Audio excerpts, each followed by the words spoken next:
días. Vamos a trabajar el tema en este video: percentiles, cuartiles y deciles. Inicialmente hay que tener en cuenta que T corresponde o va a corresponder bien sea a un cuartil, a un decil o a un percentil. Recuerde que son 4 cuartiles, entonces está dado el 25, el 50, el 75 o el 100%. Los deciles está dado de 10 en 10 y los percentiles están dados de 1 en 1. Entonces, cuando vayamos a utilizar un valor de T, tenemos que revisar si es un cuartil, un decil o un percentil y utilizar estas medidas. La fórmula que vamos a utilizar pues va a ser la misma para todos, que es esta que tenemos acá. Ahorita la vamos a decir una por una. Y aquí tenemos entonces nuestra tabla o nuestro trabajo que vamos a desarrollar. Tenemos el intervalo, tenemos el valor de la frecuencia absoluta y el valor de la frecuencia acumulada.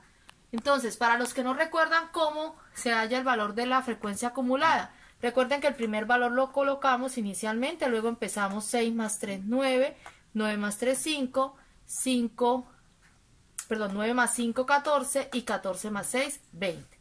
20 que corresponde al número total de datos, que en este caso va a ser el valor de ¿quién? De n. Entonces, vamos a hallar el cuartil 3. ¿Cómo hacemos para hallar el cuartil 3? Lo primero que vamos a hacer es ubicar ese cuartil 3, en qué dato está ese valor del cuartil 3. ¿Cómo lo hacemos? Entonces ya sabemos que T, como es el cuartil 3, va a corresponder al 75% de los datos. Vamos a utilizar entonces la formulita. 75 por n, que corresponde a 20, dividido entre 100.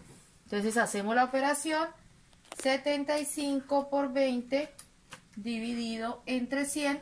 Correspondería a la posición o ubicación número 15.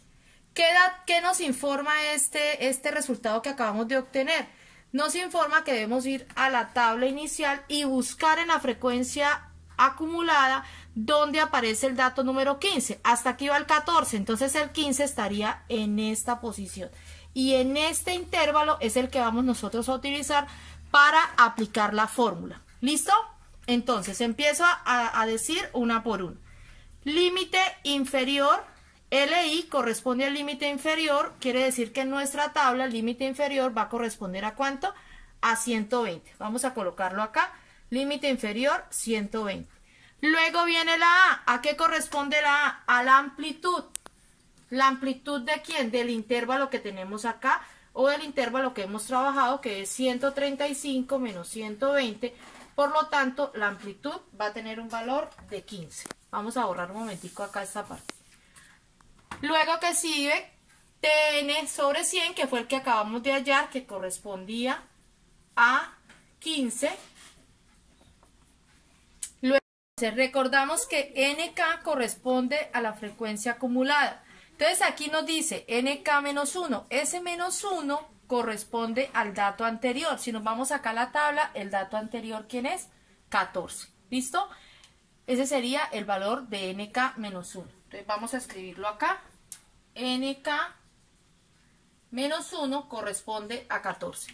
Y por último tenemos el Nk. ¿A qué corresponde el Nk? A la frecuencia acumulada que pertenece a ese intervalo. ¿Cuál es la, frecuencia absoluta que pertenece a ese intervalo? ¿Cuál es la frecuencia absoluta en este caso? 6. Entonces sería Nk, que corresponde a 6. Y ya con esa información podemos nosotros empezar a reemplazar en la fórmula que tenemos. Entonces vamos a reemplazarla. ¿Listo? Voy a borrar la primera parte para dar espacio acá. Recuerden que estamos hallando el cuartil, ¿qué? Cuartil 3. Entonces vamos a hacer la fórmula ubicando los datos que tenemos. Límite inferior, 120, más la amplitud que dijimos, que corresponde a 15. Abrimos paréntesis, voy a borrar esto acá para poder dar el espacio. Este valor corresponde, según lo sacamos, a 15 menos Nk menos 1, que corresponde a 14, sobre Nk, que corresponde a 6. Recuerden que aquí tenemos que utilizar la jerarquía de las operaciones. Muchos hacen esto, suman 120 más 15 y luego hacen esta operación. No, el 120 lo dejamos quieto, el 15 lo dejamos quieto y resolvemos las operaciones que aparecen dentro del paréntesis. 15 le quito 14, me queda 1 sobre 6. Podemos hacer la división de una vez. 1 dividido entre 6 me daría 0,16. Ahora, ¿cuál es la operación que continúa? La multiplicación. Cuartil 3 corresponde a 120 más 15 por 0,6. Entonces, 15 por 0,6, perdón, 0,16. Y corresponde a 2,4. Por lo tanto, el cuartil 3, ahora sí voy a sumar 120 más 2,4 y corresponde a 122,4. Ese es el cuartil 3.